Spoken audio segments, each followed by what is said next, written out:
Oui, bonjour à tous. Alors, j'ai le plaisir de réinviter Bruno Drevski pour parler de la Biélorussie parce qu'il y a une actualité brûlante, étant donné que je pense que vous voyez ça en boucle depuis dimanche dernier. Nous sommes aujourd'hui, je le date parce que les nouvelles vont vite, nous sommes le mardi 25 mai 2021 et donc c'est dimanche, il y a eu une histoire de détournement d'avion avec la Biélorussie euh, et l'Europe qui a poussé des cris d'orfraie par rapport à cette situation, avec un contexte de deux poids, deux mesures assez évident. Il faut essayer, la situation est très tendue, il faut pouvoir essayer d'analyser cela avec le plus de rationalité possible. Donc je suis très heureux pour en parler, d'accueillir Bruno Drevski. Bruno Drevski est un maître de conférence à l'INALCO, donc Langso, en civilisation polonaise, mais il connaît aussi évidemment très bien ce pays limitrophe de la Pologne qui est la Biélorussie, puisqu'il a écrit le que sais-je sur la Biélorussie dans les années 90. Et aujourd'hui, et il a préfacé, je vais partager mon écran comme ça tout le monde le verra. Voilà, la dernière république soviétique de Stewart Parker, la Biélorussie, une oasis sociale, économique et politique en Europe. C'est un livre que nous avons fait paraître aux éditions Delga. Je crois qu'il n'y a pas d'équivalent. Il y a très peu de livres sur la Biélorussie. C'est un pays, en règle générale, qu'on connaît mal. Et d'un seul coup, évidemment, comme aujourd'hui, les médias braquent le projecteur et sans évidemment toujours parler en tirant les choses de leur contexte. Donc ce serait peut-être intéressant de faire le point aujourd'hui sur ce qui s'est passé dans les mois derniers. Bon, bonjour Bruno, merci. Bonjour. Oui, justement, c'est ça qui est très important parce que c'est encore plus dangereux pour les pays qu'on connaît peu parce que ça permet évidemment de dire tout et n'importe quoi à un public qui ne connaît rien. Alors surtout que ça s'appelle Biélorussie, alors tout de suite on associe ça à Russie avec tous les clichés qu'on a sur la Russie, sans connaître évidemment la situation particulière du pays donné. Ça permet évidemment aux journalistes mal intentionnés de dire tout et n'importe quoi sans avoir aucun contrôle de la part d'un public qui connaît quand même un peu mieux d'autres pays et pour lesquels il se fait aussi manipuler, mais disons plus intelligemment, je dirais. Voilà. Oui, Donc, notamment il y avait eu une info dont on n'a absolument pas parlé, c'est qu'il y a eu une tentative d'assassinat contre Loukachenko. Alors ça, ici, il oui, fallait presque être renseigné par des carnaux alternatifs pour être au courant. Ça. oui c'est ça. Alors, cette La tentative situation en fait d'assassinat, devenue complètement tendue, puisqu'on a l'impression que c'est le calme plat depuis la fin de l'année dernière, alors que oui. ça continue les pressions. Ah ben le pays est sous pression, même avant les événements de l'année dernière, parce qu'en fait, les événements de l'année dernière résultent d'un ensemble de facteurs locaux et internationaux qui faisaient que ce pays était de toute façon l'objet d'attention, entre guillemets, particulière de la part des puissances occidentales depuis fort longtemps.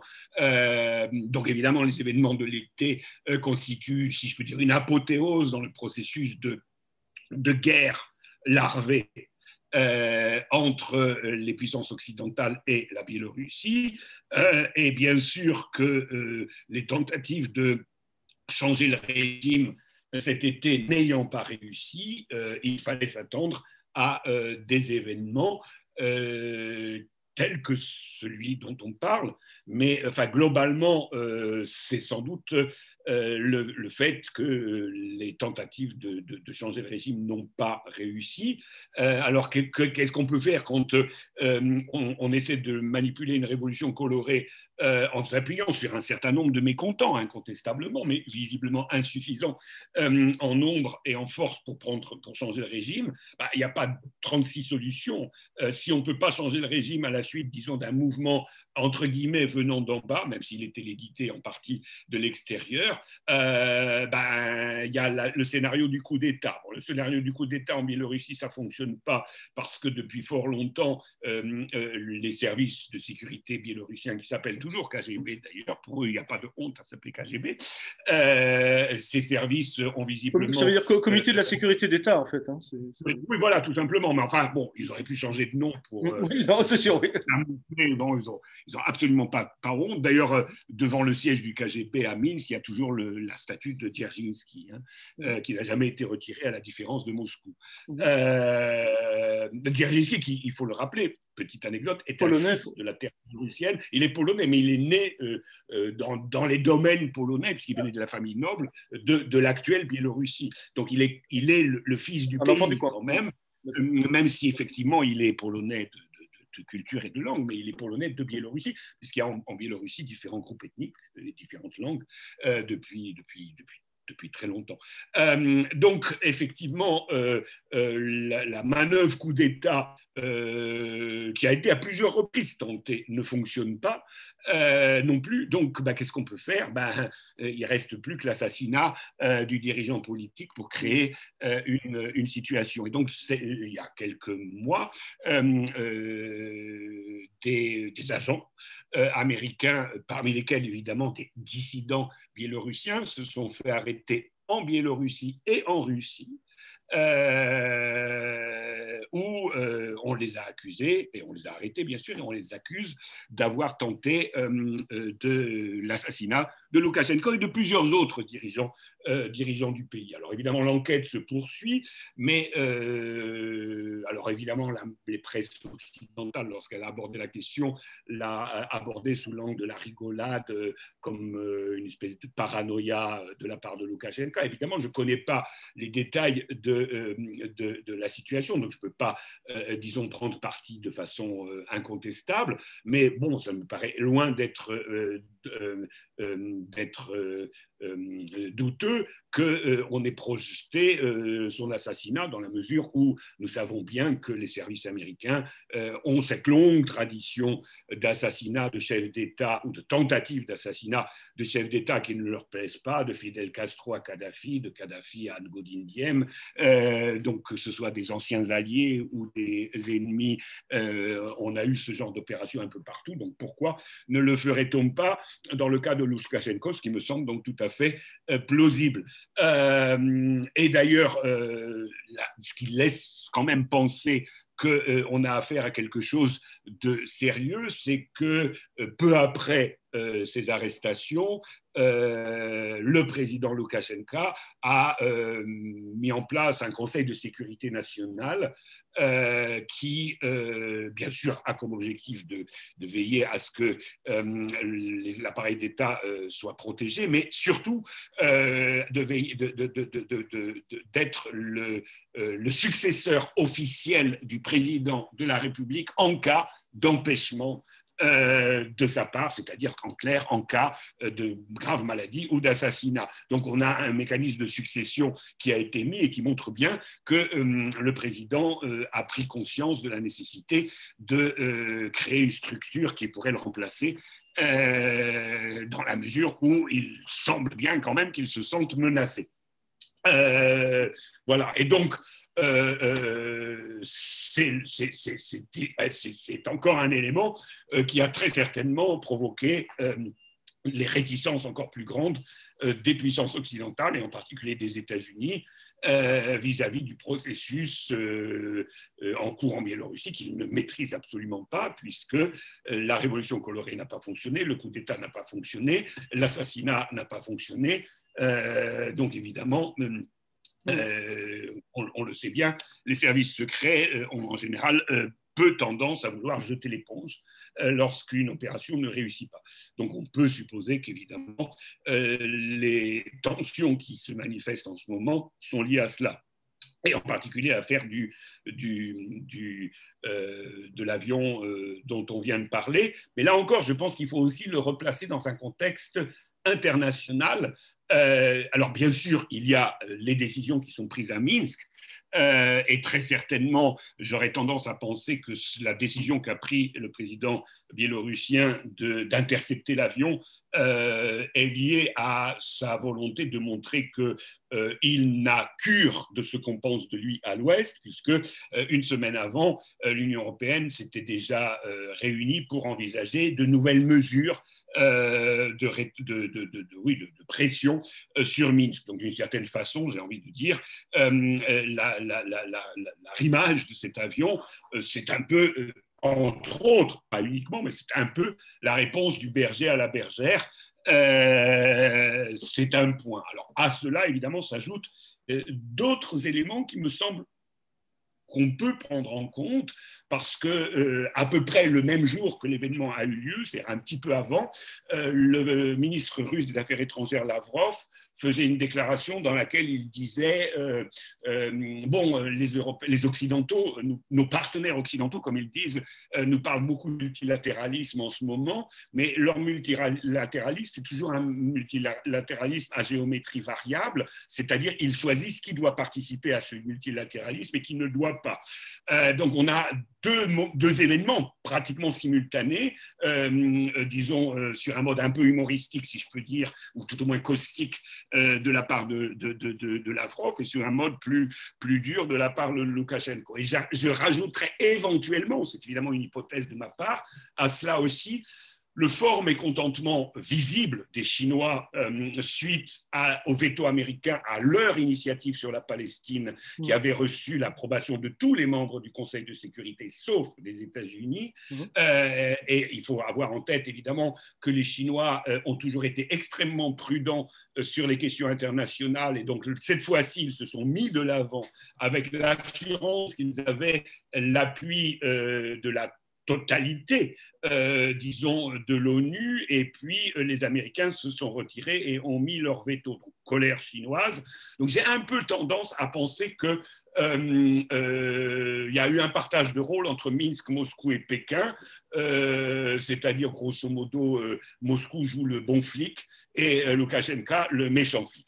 Ce qui est évidemment un langage que les Américains sont en état de comprendre.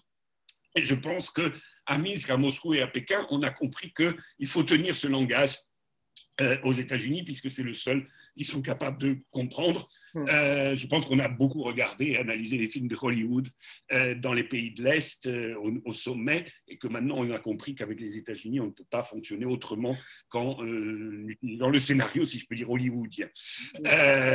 Ou tout au moins des séries. Pour faire des grands westerns, alors, oui, c'est ça. Voilà, oui, voilà, c'est ça. Et donc, je pense qu'on en est là, et j'aurais tendance à replacer l'épisode de l'avion dans ce contexte plus général. Donc, Loukachenko, vas-y, joue le rôle du mauvais flic, montre que tu n'as pas peur, et puis nous, d'un autre côté, on va faire un peu de diplomatie. Voilà. Donc, de toute façon, c'est très certainement ce qui va se passer. Et d'ailleurs, je le remarque quand j'ai discuté, parce que j'ai été consulté par plusieurs journalistes français sur cet événement-là, dans les conversations que j'ai eues avec eux, j'ai eu une impression assez nouvelle qui était du genre mais qu'est-ce que l'Union européenne peut faire? Et finalement, ce qu'on fera, ça ne changera rien. Donc, on a plutôt le sentiment que on est arrivé à la conclusion que les relations sont tellement mauvaises qu'on ne peut pas les rendre plus mauvaises, si ce n'est qu'on va vers la guerre, et que d'un autre côté, la réponse de l'Est, donc pas seulement de la Biélorussie, c'est de dire vous faites ce que vous voulez, nous on s'occupe du reste du monde. Vous n'êtes qu'une petite partie du monde qui est en train de devenir secondaire. Et je pense que c'est un sentiment qui se développe en Russie, en Biélorussie, en Chine, et j'ai l'impression qu'il se développe aussi beaucoup ailleurs dans le monde. Et je pense d'ailleurs aussi que les événements de Palestine qui viennent se dérouler se placent dans ce contexte général, comme le Covid aussi se place dans ce contexte général, où on a découvert finalement que les pays occidentaux, c'est quand même une toute petite partie du monde, même si ça s'intitule communauté internationale. Mais ça n'en a plus la force. Ni la vigueur. Et c'est ce que j'ai ressenti en discutant avec des journaux français. Alors, ils ne le diront pas, évidemment, avec des journalistes français, ils ne le diront pas publiquement, mais enfin, je sens ce désarroi qu'ils n'avaient pas auparavant. C'est-à-dire, on est impuissant, on ne peut rien faire, on peut faire des déclarations. Quelque part, c'est... Alors, ils vont... Oui, je voulais dire, il est question évidemment de bloquer les relations commerciales, d'empêcher les camions de transiter par la Biélorussie pour atteindre l'Union européenne, mais c'est comme pour les sanctions vis-à-vis de la Russie. Finalement, qui a perdu à ces sanctions? Ce sont surtout les entreprises occidentales. Ce n'est pas tellement les entreprises russes. Donc, si on se met à faire des sanctions contre la Biélorussie, je ne suis pas du tout sûr aujourd'hui que ça ne sera pas contre-productif pour les intérêts économiques occidentaux. En fait, ça rappelle beaucoup la guerre froide avec ce qu'on avait. Ça rappelle la guerre froide, mais enfin, j'ai presque envie de dire que avec toutes les réticences qu'on peut avoir sur la guerre froide, elle était quand même plus intelligemment menée. Alors, c'est vrai aussi que les pays occidentaux étaient plus forts et plus puissants à l'époque. Donc, ils avaient des moyens de pression qui, d'une certaine façon, pouvaient Oui, comme la dette, fonctionner. par exemple. Aujourd'hui, Ouais. Tu l'expliques bien dans ton livre. oui, voilà, c'est ça. Mais on sent bien que tout ça est en train de s'effriter aujourd'hui à l'Ouest. Même la puissance du dollar elle commence à être sérieusement menacée, tandis que le dollar, dans les années 60-70, je veux dire, c'est pas comparable. Je veux dire, les Soviétiques étaient obligés de compter avec le dollar. Aujourd'hui, les Russes, tout capitalistes qui sont en train d'envisager que, bon, le dollar, c'est une monnaie parmi d'autres, et puis pourquoi ce serait la seule, quoi. Mais je dirais même, ils sont plus seulement en train d'envisager, ils sont en train de prendre des mesures tout à fait concrètes avec les Chinois pour utiliser d'autres monnaies que le dollar. Donc on est passé à ce stade-là, et c'est pour ça que je pense que la nervosité des dirigeants occidentaux, et en particulier américains, est très forte, parce que le dollar, c'est le centre de leur puissance. Donc, si le dollar s'avère être rien du tout, qu'est-ce qui restera de la puissance américaine ? Et puis là encore, on vient de voir, alors c'est le cas palestinien, mais c'est quand même révélateur. Ils ont bombardé avec les meilleurs avions américains, y compris le F-35, et ça leur a apporté quoi ? Finalement, ils n'ont pas pu détruire ce qu'ils voulaient détruire. Donc, la puissance militaire américaine, les grands avions ultra super machin, oui, ça ne permet pas de gagner des guerres non plus. Donc, le dollar s'effrite, le mythe de la puissance militaire américaine s'effrite, mais qu'est-ce qu'il leur reste ?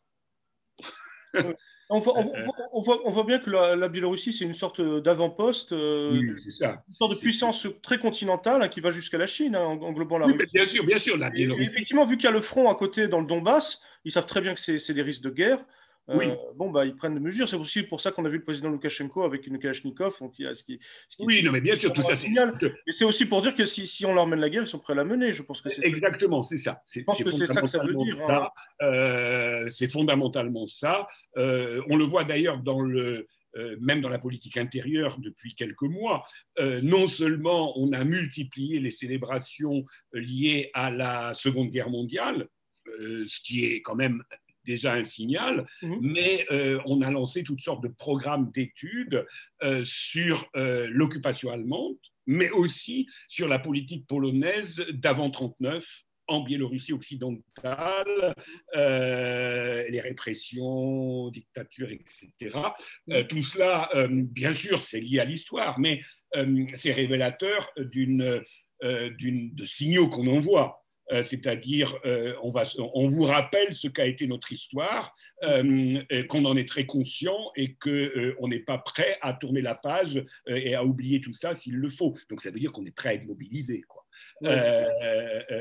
Ça me semble très clair sur ce plan-là. Effectivement, bon, je pense qu'avec Loukachenko, ils sont tombés sur un os. Et cet os ne veut pas passer. Hein. Donc, effectivement, on va s'énerver contre lui autant qu'on peut, d'où évidemment ce rêve de leur part, très certainement, que ce serait idéal qu'il meure.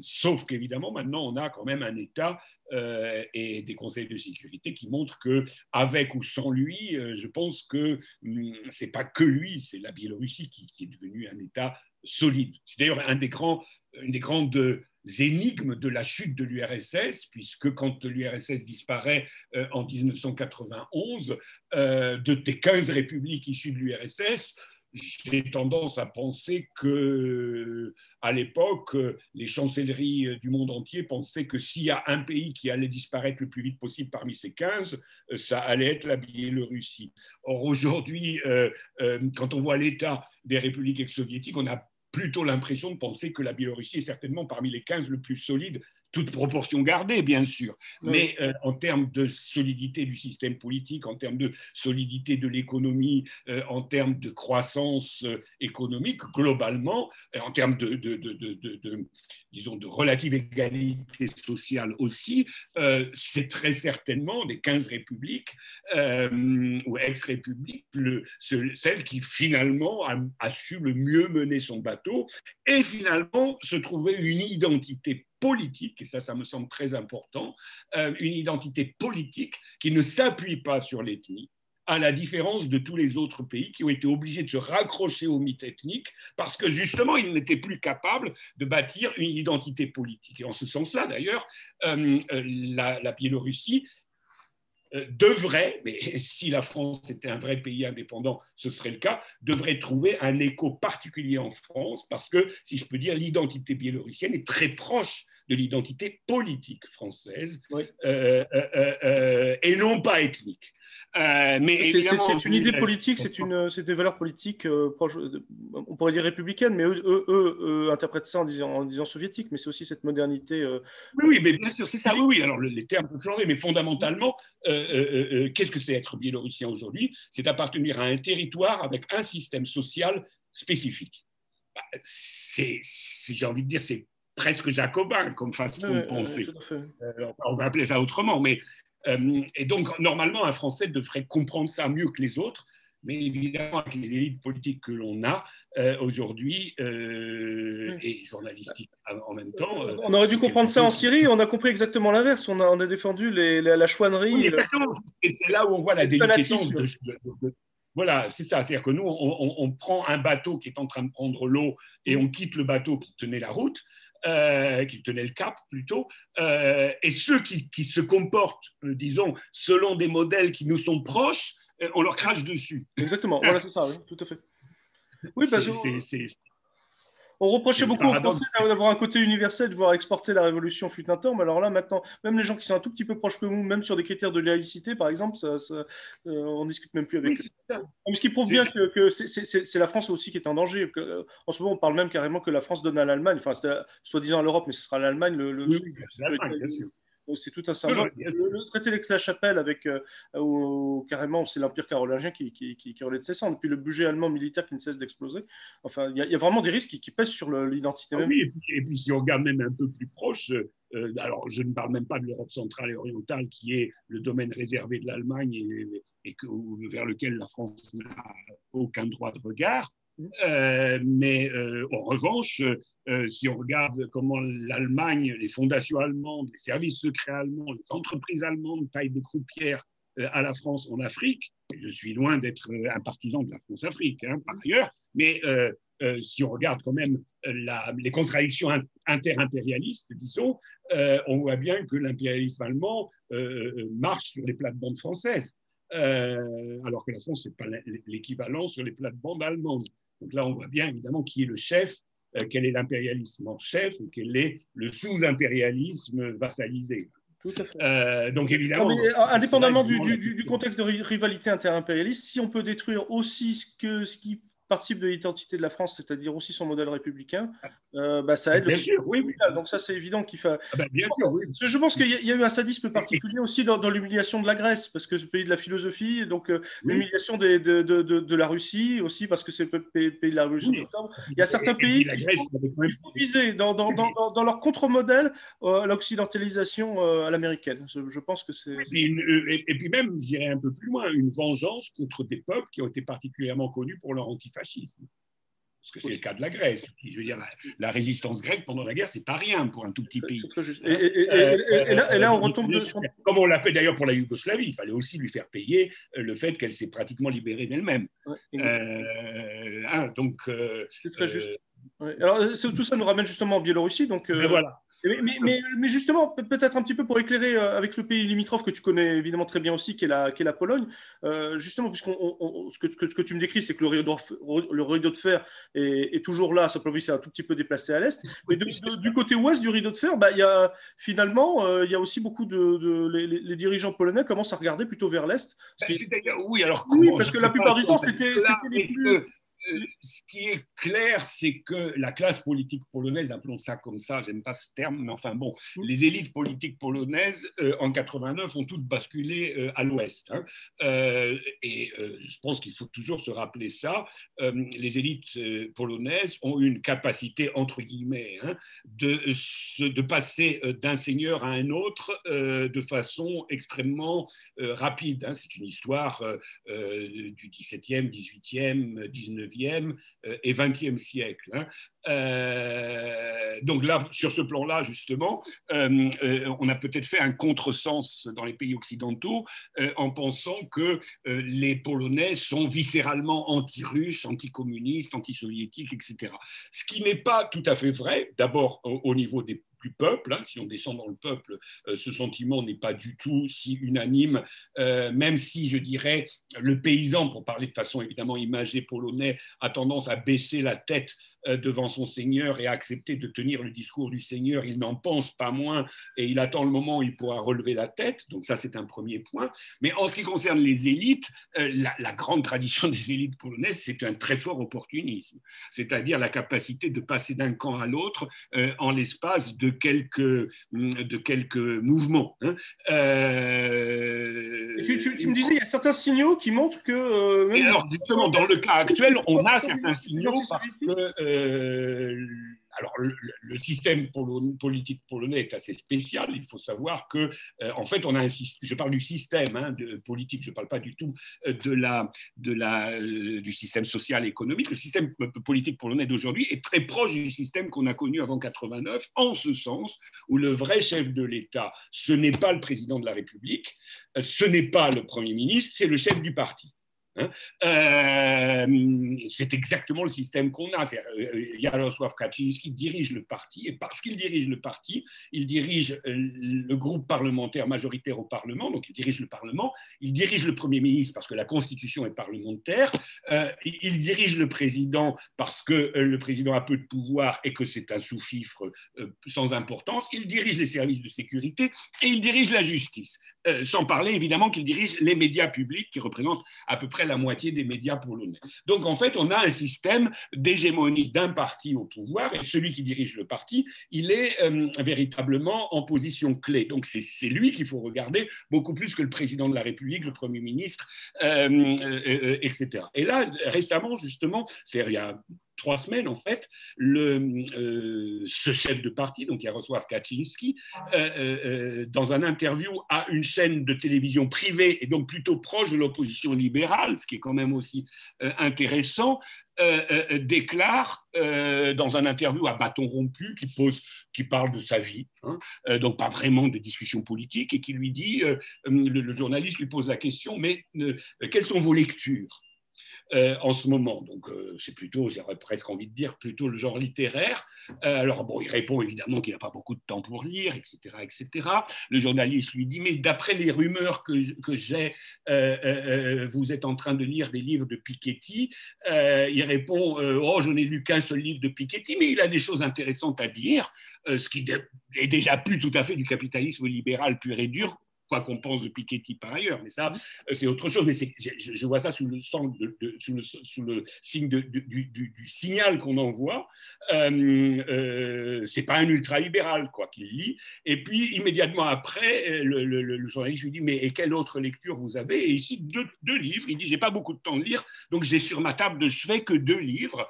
Et il cite le livre d'un politologue polonais qui vient d'analyser la politique des États-Unis et de Biden en particulier, et dans lequel la conclusion de ce politologue est que dans la rivalité États-Unis-Chine, on peut envisager une victoire de la Chine et une défaite des États-Unis, et que de toute façon, la Pologne dans le jeu américain n'est qu'un instrument dont on se sert et qu'on pourra abandonner à un moment donné. Donc, c'est déjà un peu révélateur qu'il lit ce livre, qu'il déclare lire ce livre. Tu peux donner le titre, peut-être même en polonais?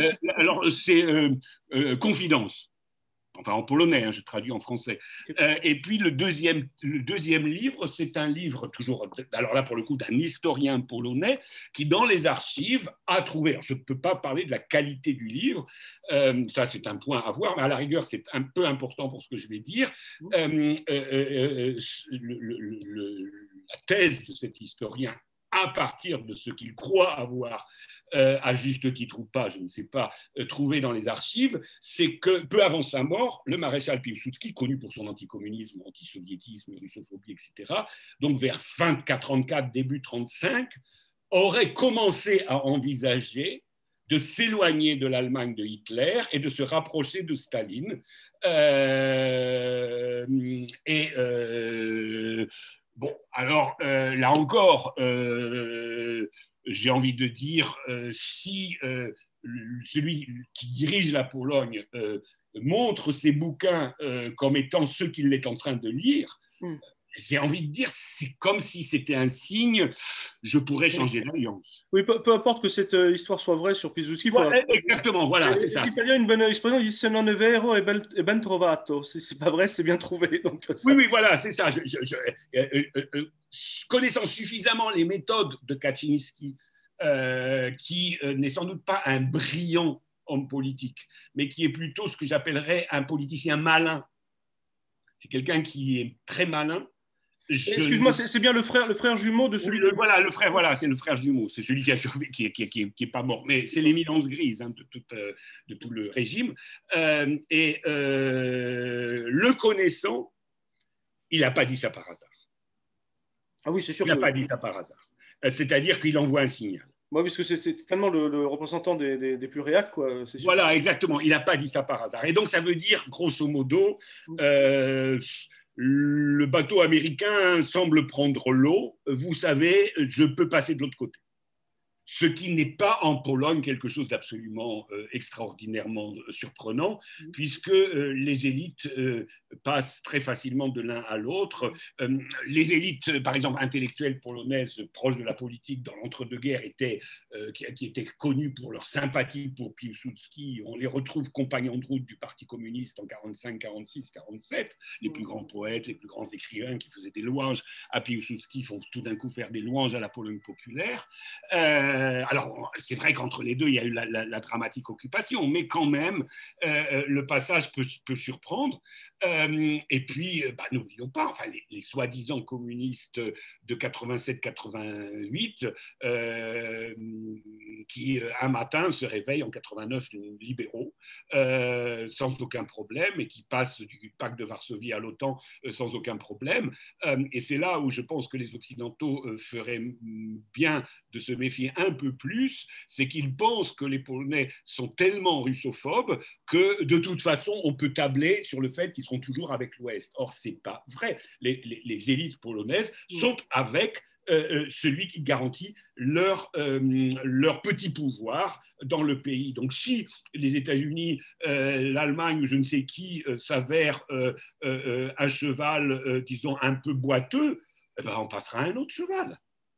Et on pourra revenir dans le cheval russe, s'appuyer sur le cheval russe. Il n'y a pas de problème. Comme je le dis souvent, quand on pense à la période des partages de la Pologne, on oublie toujours de dire qu'une masse d'aristocrates polonais fréquentait la cour de Catherine II dans la perspective des partages de la Pologne et de se placer dans l'empire qui allait prendre une partie du pays. D'ailleurs, ils sont très bien placés, puisque quand les partages de la Pologne ont lieu, ils continuent à fréquenter la cour de Saint-Pétersbourg comme auparavant. Je rappellerai quand même que le ministre des Affaires étrangères du tsar Alexandre Ier, c'était le prince polonais, Czartoryski, qui en même temps qu'il était le ministre des Affaires étrangères du tsar, donc quelqu'un qui avait fréquenté la cour impériale russe depuis sa plus tendre enfance, il dirigeait toujours toute la circonscription scolaire et l'université polonaise de Wilno, aujourd'hui Vilnius, en Lituanie. Donc il était en quelque sorte à la fois un des grands dirigeants de du système d'éducation polonais dans l'Empire russe et ministre des Affaires étrangères du tsar. Donc russophobie. Alors on le retrouvera en 1830 par contre dans le camp des insurgés.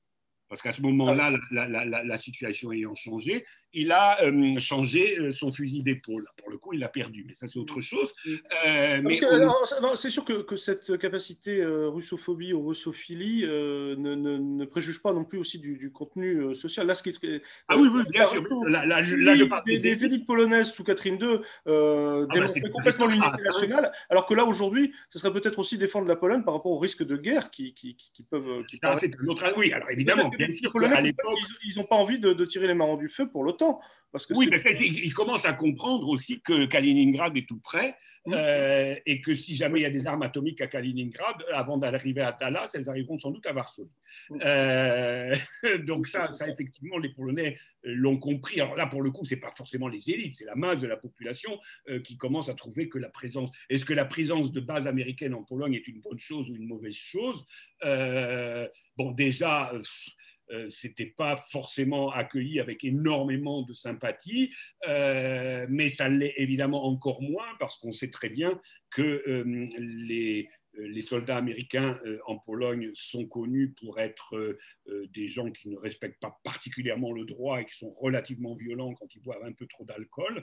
Et donc, il faut cacher les petites paysannes des villages environnants quand les Américains arrivent, parce qu'on ne sait pas très bien comment ça va se terminer. Vous imaginez les pères de famille d'un pays catholique traditionnaliste ne sont pas particulièrement chauds de voir ces Américains arriver. Premier point. Et puis, il faut savoir que les bases américaines ont un statut d'extraterritorialité, c'est-à-dire que si un Américain est pris à violer une Polonaise, il ne sera pas jugé dans un tribunal polonais. C'est comme en Corée, par exemple, là où il y a le plus... Oui, exactement, c'est exactement la même chose. Et il ne faut pas être, il faut pas être communiste en Pologne pour trouver des gens qui disent mais les bases soviétiques, quand on les avait en Pologne, dans l'ouest de la Pologne avant 89, la Pologne avait en 56 réussi à négocier avec Moscou que si un soldat soviétique commettait disons un délit en Pologne, il était jugé par le tribunal polonais, selon la loi polonaise. Oui, c'est quelque chose qu'on ne cite pas souvent. Oui, Voilà, donc je veux dire, on dit que la Pologne avait une souveraineté limitée, mais elle a été quand même capable de négocier ça avec Moscou en 56. La Pologne d'aujourd'hui n'a pas été capable, n'a même pas envisagé de négocier ça avec le grand frère américain. D'ailleurs, les Polonais disent aussi, mais quand l'Union soviétique a occupé l'Afghanistan, ils n'ont pas demandé à nos troupes d'intervenir en Afghanistan. En revanche, quand les Américains sont intervenus en Afghanistan, ils ont demandé à nos troupes d'aller en Afghanistan. Bon, pour le Polonais, pourquoi est-ce qu'on va en Afghanistan? De Pologne, ça n'a aucun sens. Donc tout ça, il faut l'avoir en tête. Le Polonais le voit quand même. Et même des membres des élites, aussi pro-américains sont-ils, ils avalent un peu leur salive quand même quand ils doivent avaler toutes ces couleuvres successives. Et il me semble aussi, et puis quand tu vois des ultra-fascistes néo-nazis en Ukraine, oui. Aussi réac qu'ils soient, ces dirigeants polonais, il y a des choses qui ne passent pas, y compris même par rapport à la mémoire de la Seconde Guerre mondiale. Et puis...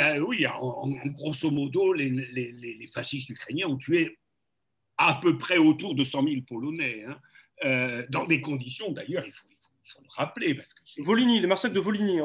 Les massacres. Enfin, il faut se rappeler que les SS faisaient montre d'une grandeur d'âme en comparaison des fascistes ukrainiens dans la façon de la mise à mort. Je ne suis pas en train de vouloir blanchir les SS. Les SS prenaient un revolver et tuaient. Les fascistes ukrainiens étaient capables de trouer le ventre d'une femme enceinte, de sortir son bébé après l'avoir violé, enfin bon, des choses absolument de crucifier des bébés, des trucs, enfin je veux dire, les fascistes ukrainiens, c'est peut-être le point incomparablement plus barbare.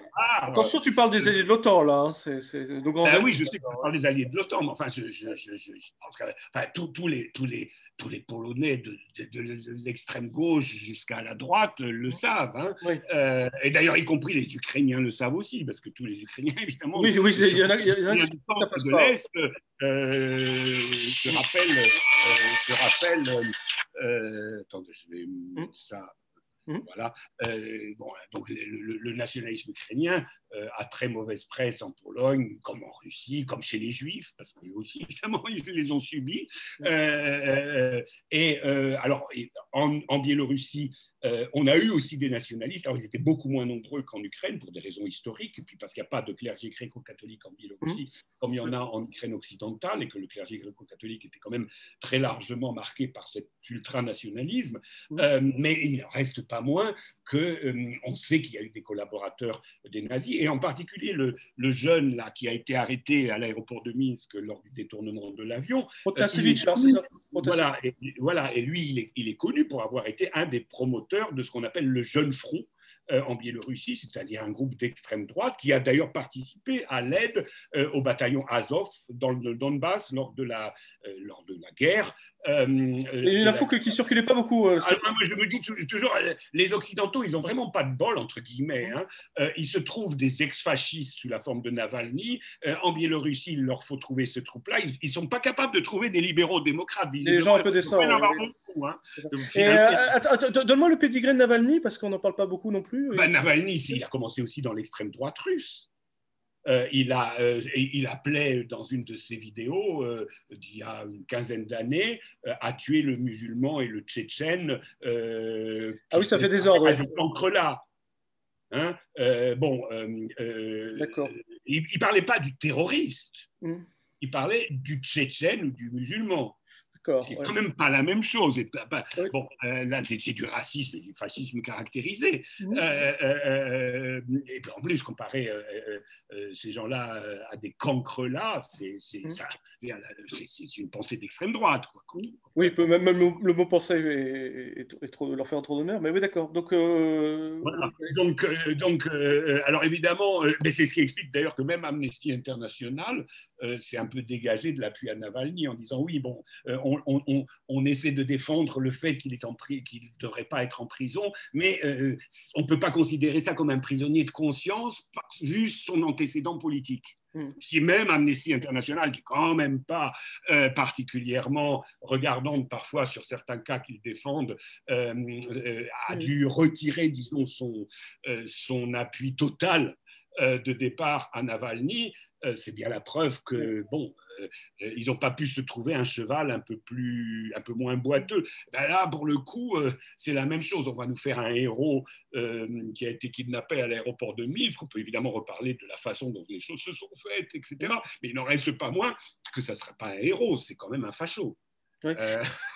Et donc, c'est vrai qu'on voit toute la vigilance dont Macron fait preuve vis-à-vis de Poutine à propos de Navalny, alors qu'il n'a pas eu le moindre mot avec Trump et Biden au sujet de Julian Assange, qui n'est certainement pas fasciste. C'est exactement ce que je dis, c'est-à-dire que les pays occidentaux ont vraiment de la difficulté à se trouver des vrais libéraux démocrates dissidents en Russie, en Biélorussie ou ailleurs, ou en Ukraine, comme c'était le cas auparavant. Et j'ai tendance à dire, oui, évidemment, tout le monde ne peut pas se payer le luxe d'avoir des sympathies pour Assange, Snowden, ou pour reparler du cas de l'avion Morales. Oui, Morales. Avion détourné par... On a kidnappé l'avion de Morales parce que, sans tenir compte évidemment qu'on avait affaire à un avion étranger, sans tenir compte qu'on avait affaire à l'avion d'un président, mais pour essayer d'attraper Snowden. Oui, juste pour attraper Snowden. Et quand même, Snowden est nettement plus présentable que le Petrouchevitch, le Patrachevitch qui viennent d'attraper à Minsk. Je veux dire, entre les deux, il n'y a pas photo quand même. Je veux dire, moralement, éthiquement, intellectuellement, oui, je veux dire, Snowden, les Américains n'ont pas trouvé leur Snowden en Russie, quoi. Ils ont pris Navalny.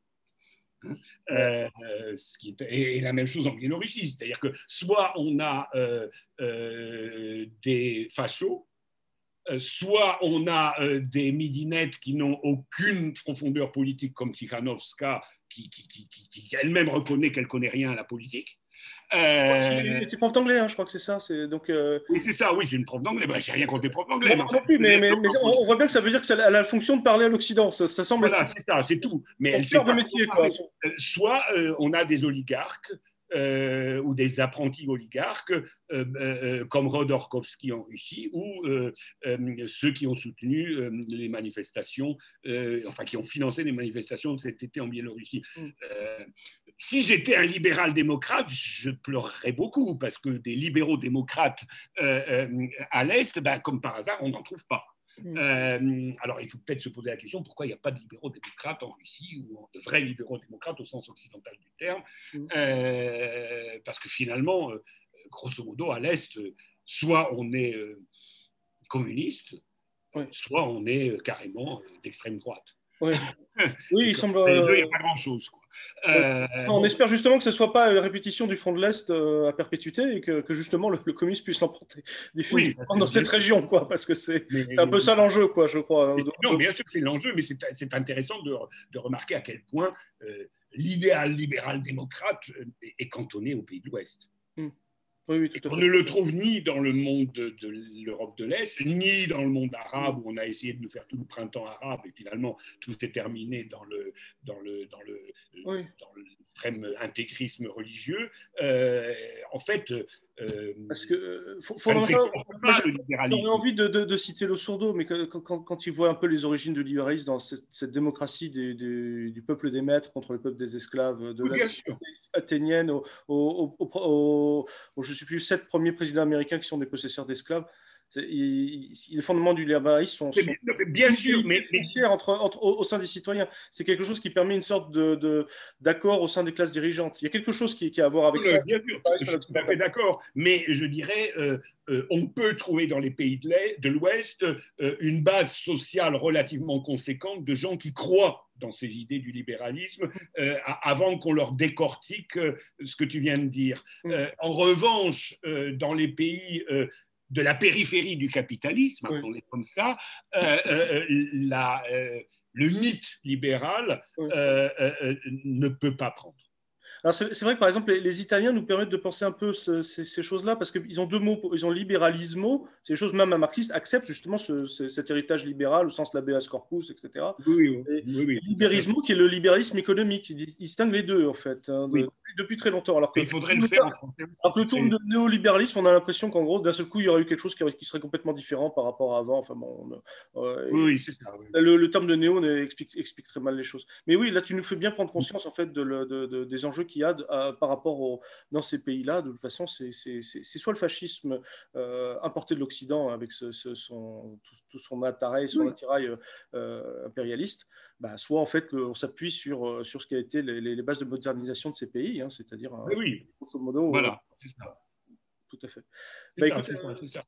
Ça me semble extrêmement clair. Je suis très content qu'on ait fait ce point-là et que tu aies eu un peu plus le temps de discuter. Parce que tu me disais que c'était souvent quand tu interviens dans les médias, il y a les questions fermées du genre qu'est-ce que l'Europe doit faire, qu'est-ce que l'Europe doit faire. On commence par là. Donc, oui, quand on a 2 minutes pour répondre à un journaliste qui vous pose comme question comment est-ce que l'Union européenne peut soutenir le peuple biélorussien. Voilà. Parce que c'est comme ça qu'on me pose la question. Il faut pédaler. D'abord que l'Union européenne veut bien faire et qu'elle se soucie du peuple, ce qui est évidemment une grossière erreur, et que le peuple serait automatiquement engagé en bloc dans cette direction. Et en 2 minutes, comment répondre à ça en désarmant ça, parce que finalement c'est une arme qu'il utilise, et moi je dois la désarmer en disant le peuple c'est pas forcément celui que vous pensez, et puis l'Union européenne elle n'est pas forcément l'étendard de la démocratie, elle a des intérêts qui sont sonnants et trébuchants, qui n'ont pas grand chose à voir. Donc en 2 minutes évidemment top chrono comme on dit, on a un peu de difficulté à répondre, mais c'est tout le système médiatique actuel qui fonctionne comme ça. Tout est fait pour ne pas pouvoir expliquer les choses. Et contrairement à ce que croient certains complotistes, ça passe même pas par la conscience du journaliste. Le journaliste pose en toute bonne foi, j'imagine. Oui, parce qu'il est déjà tellement dans le système. Puis, de toute façon, comme lui aussi, il est tout le temps en train de courir après la montre. Il n'a même pas le temps de prendre le recul pour essayer de se documenter, puisque quand je parle aux journalistes qui me parlent de Biélorussie, ils me disent oui, j'ai regardé Voice of America, j'ai regardé BBC, j'ai regardé ça, avant de poser la question. Mais j'ai envie de lui dire oui, mais enfin, si vous avez regardé que ça, évidemment, vos questions, elles seront biaisées. Mais ça ne vous vient pas à l'esprit de regarder les médias russes, iraniens, chinois, quoi qu'on pense de ces médias, mais ne serait-ce que pour... ça ne leur vient pas à l'esprit, quoi. Ils sont tout le temps dans le même cercle. Alors évidemment, forcément que leurs questions de toute bonne foi sont déjà biaisées avant même de commencer. Ils n'ont pas besoin d'un... C'est terrible, parce qu'en fait, aujourd'hui, on n'a même plus besoin d'un Propaganda-Staffel à la Goebbels pour organiser le mensonge. Goebbels, au moins, il devait faire l'effort d'organiser ça, de planifier ça, de lire les livres des penseurs de la manipulation mentale. Aujourd'hui, ça fonctionne tout seul. C'est une espèce de machine qui fonctionne de façon tout à fait autonome en direction du lavage de cerveau. Ouais. Ben, écoute, bravo, merci pour ce plaidoyer pour la profondeur historique que tu as bien illustré. Et écoute, bon, ben voilà, on va voir si ça s'envenime, etc. De toute façon, oui, moi je pense qu'ils ont fait le pari, tout au moins Loukachenko, que de toute façon, les pays occidentaux ne sont pas sérieux et qu'ils n'iront pas jusqu'au bout.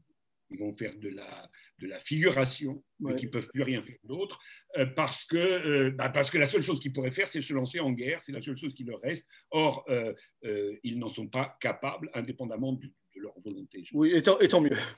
Oui, bien sûr, on va pas regretter, mais je pense que c'est ça, en fait. Donc, on assiste à la mort d'un empire, ou à la dégénérescence d'un empire. Le problème, c'est qu'ici, en France, on devrait prendre des moyens pour remplacer cet empire décadent par quelque chose, et pour le moment, ça n'en prend pas le chemin.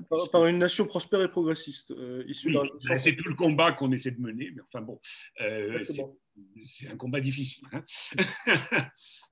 Voilà. Parfait. Ben, merci beaucoup, Bruno, et merci à tous ceux qui nous écoutent. D'accord, merci.